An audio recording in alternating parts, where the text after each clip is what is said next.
everybody, it's Eric Pappenfuss. It's Friday, so it must be a bye day, and today we're going to talk about America's two earliest medical journals. Why? Because they're incredible snapshots of domestic life, especially in urban America in the early national period, but also because one of these journals contains some secret maps which are incredibly important to the history of medicine in America. Exciting. Sound exciting? Yes. Yeah. All right, well, let's begin with the story of a Hummelstown doctor. His name was Thomas Fox, and that's what you can find out about him. He actually served in the House of Representatives, and he was a doctor in Hummelstown around the Civil War era. He's important because he's the man who collected these books, and then his family preserved them in Hummelstown, which is not far from Harrisburg, for generations until they came to the Scholar just this past week.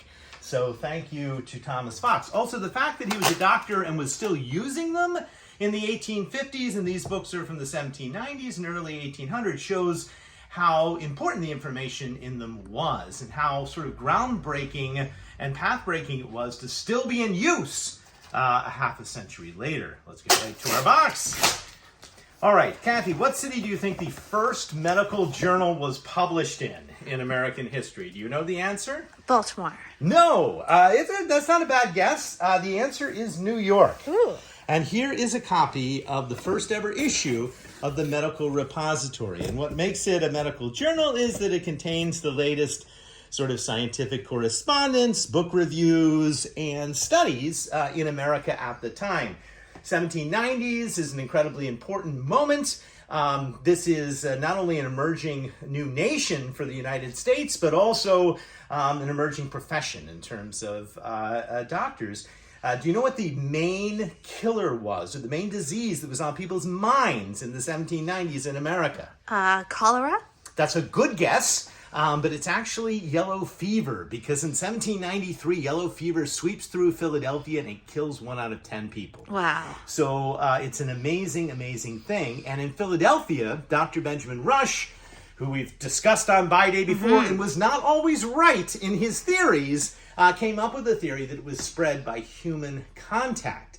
The New York doctors, once yellow fever made it to New York, did not agree because they were not getting infected, and even without a quarantine, and they were treating people, so they were searching for a different source, and that's what gets published here as, Interesting. in the account of the Medical Repository. One more little note. Do you see this name, Henry Mott?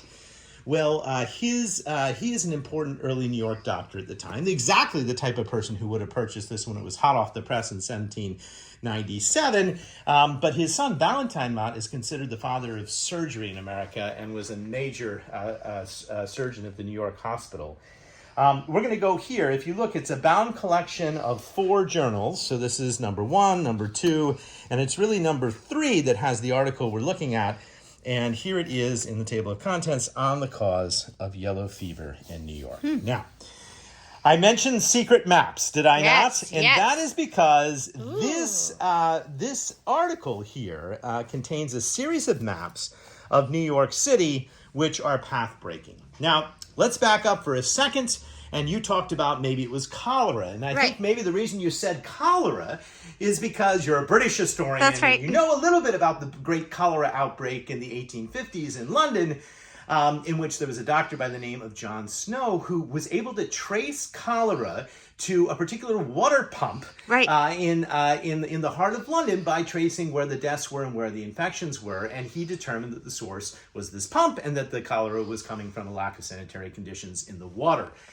But that was 50 years after Valentine Seaman tried to do the exact same thing in New York City and published a series of what we call dot maps or thematic maps, which tried to trace the outbreak of yellow fever geographically and domestically within the population of New York City. Neat. Now, what's really interesting, it helps to see these maps, and there's 2, Kathy. Let me show you the other map. This is unheard of, and nobody had ever done this before.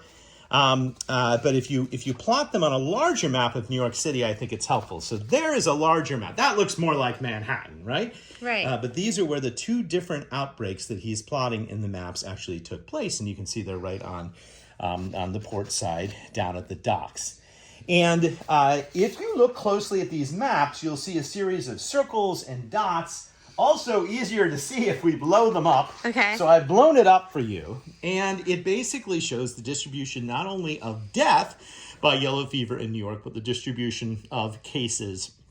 And it is basically showing a cluster in the region of some standing water, which was basically a sort of sewage dump and a marshy area on the docks. Now, the reason that these maps are not remembered today, Kathy, is because Valentine Seaman doesn't get it quite right. He knows that Rush is wrong. He knows it's coming from something. He sees that it's coming from these dirty, sewage-infested, marshy areas by the docks, and he thinks it's coming through sort of an effusion in the air of, of bad vapors, this sort of thing. But as he's doing it, he notes there's an awful lot of bugs, but he has to do it anyway. But he does not make the connection that it could be coming from the mosquitoes, and that's why this sort of goes into obscurity. He writes that the general cause of yellow fever, as it has appeared in the city, is what chemists call a tertium quid, neither one thing nor the other, but the result of the junction of certain matters emitted from the human body. Well, not correct. It was actually being spread by the mosquitoes. And he also says basically, this is just very interesting. To depend, therefore, for our safety from yellow fever upon the rigors of our port law or the vigilance of our health officers, while these pools, and he even says pools of putrefaction, right? These pools of putrefaction are suffered to remain is like building a city with cedar and pine and confiding in the watch to secure us from fire. So that is the great Valentine Seaman. Now, Valentine Seaman is really ahead of his time, Kathy, because he also is the first person in the United States to inoculate himself against smallpox, another killer at the time. And sadly, as he's making these maps, his young son dies of smallpox. Corresponds with Edward Jenner in England and realizes that inoculation is the way to go. So he inoculates himself first, and then he tries to spread the word in America, and this is very new for America in the 1790s. So Valentine Seaman, pretty incredible.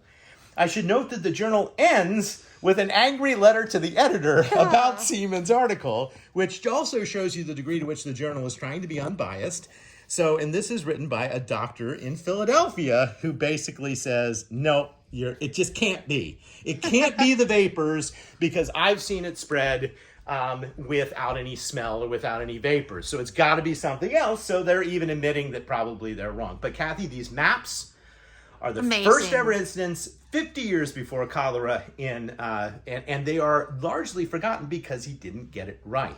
But the demographic data is incredible. He was a Quaker. He was anti-slavery and pro-manumission. A lot of the people that are dying that he's treating are African American at the time. And all of the case studies are in this article that accompanies the map. So imagine what researchers can do with this as they begin to look at it more. Now, the second American journal was published not long after in Philadelphia, of course.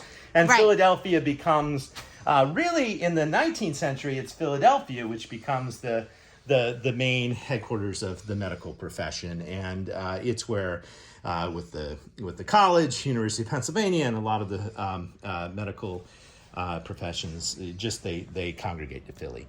This is a very interesting journal. Cox assisted Rush in the 1793 yellow fever outbreak in Philadelphia. Agreed pretty much with Seaman that there had to be something else.